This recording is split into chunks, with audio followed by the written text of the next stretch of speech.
Have you ever trusted someone completely, only to realize they were the one who broke you? Not a stranger, not an enemy, but someone who once looked at you with warmth. And then something changed. They turned, they lied, they betrayed you, and you're left asking one question. Why?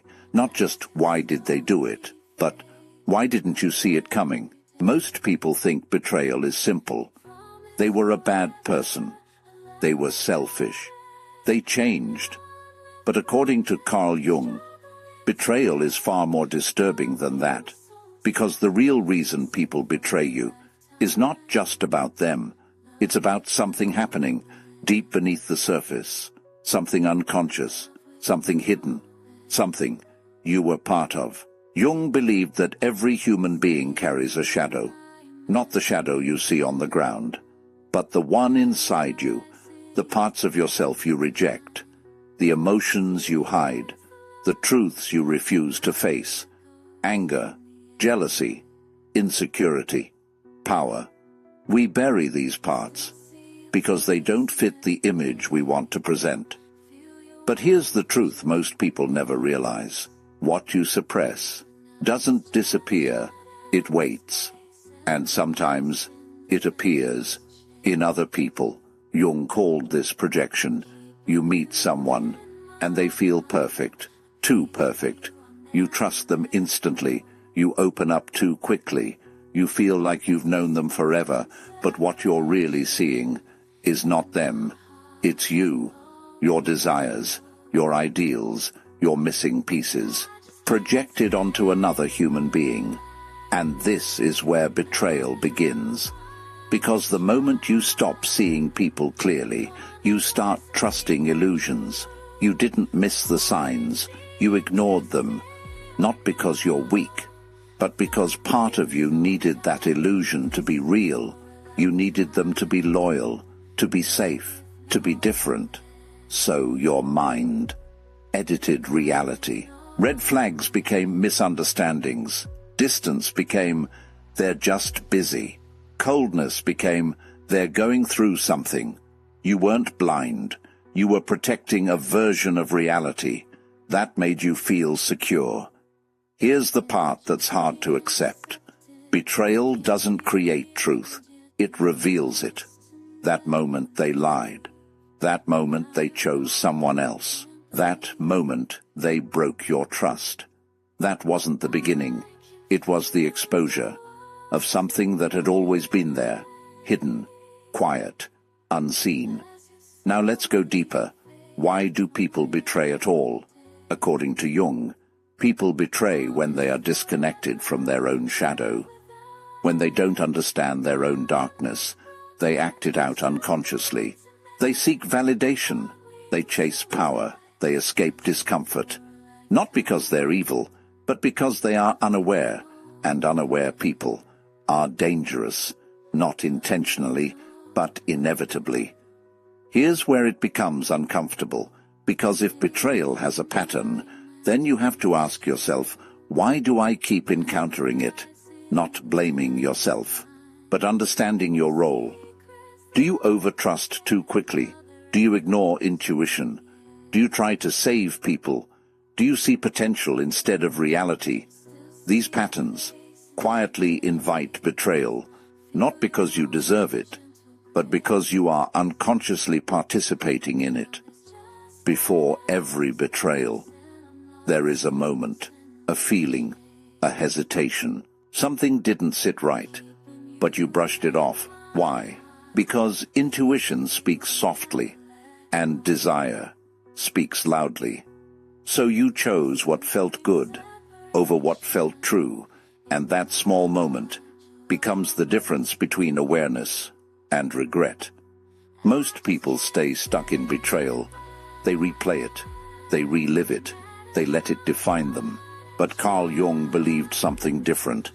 He believed that pain is not just something to escape, it's a doorway, an invitation to see what you couldn't see before. Because pain has a way of stripping away illusions. It forces you to confront what you ignored, what you denied. What you hoped wasn't true. And in that moment, you're given a choice. To close your eyes again, or finally look deeper, because once you understand projection, you stop confusing who people are with who you hoped they'd be. Once you recognize your patterns, you begin to see how certain cycles keep repeating, not by accident, but by design. And once you truly listen to your intuition, not the noise, not the fear, but that quiet inner voice, something shifts. You stop chasing clarity from others. You start trusting what you already feel. And suddenly, what once hurt you begins to reveal you. You stop needing people to be perfect, and you start seeing them clearly. And when you truly see people, you don't get attached too quickly. You don't ignore warning signs. You don't confuse intensity with connection. You observe, you feel, but you remain aware, and this awareness becomes your protection, not walls, not fear, but clarity. So maybe betrayal wasn't just pain. Maybe it was information, a wake-up call, a mirror showing you where you abandoned yourself, where you ignored your truth, where you chose illusion over reality. And once you see that, betrayal loses its power, because the real question is no longer, why did they betray me? But, what did this reveal about me? And once you start asking that question, something shifts, quietly, deeply, permanently, because the next time someone walks into your life, you won't just feel them, you'll see them. And maybe that changes everything. If this made you see people differently, if something in this video made you pause, even for a second, and question the way you've been seeing others, then don't ignore that feeling, because that's how awareness begins.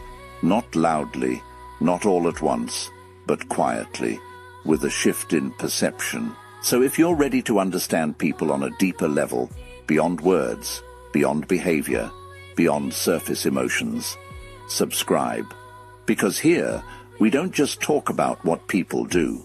We explore why they do it. The hidden patterns, the unconscious forces, the parts of human nature most people never take the time to see. And the more you understand these things, the less power they have over you. You stop being surprised. You stop being easily shaken. You stop being caught off guard by people who haven't even met themselves yet. And instead, you start moving through life with a different kind of awareness, a quieter strength, a deeper clarity. So if that's something you want more of, you already know what to do. And now I want to hear from you. Be honest. Think back for a moment. Before the betrayal happened, before everything became clear, was there a feeling, a small voice, a hesitation, something you couldn't explain, but couldn't fully ignore either? A feeling that sat quietly in the background, not loud enough to alarm you, but too present to dismiss. Maybe it showed up in small moments, the way they paused before answering, the slight shift in their tone, the energy that just changed. Nothing obvious, nothing you could point to and say, this is it. And yet, something inside you knew. You tried to reason with it, told yourself you were overthinking, that you were reading too much into things. But that feeling didn't come from nowhere. It lingered, soft, subtle, persistent, like a whisper you kept trying to silence. And now, looking back, it all feels clearer. So ask yourself, did you feel it before it happened?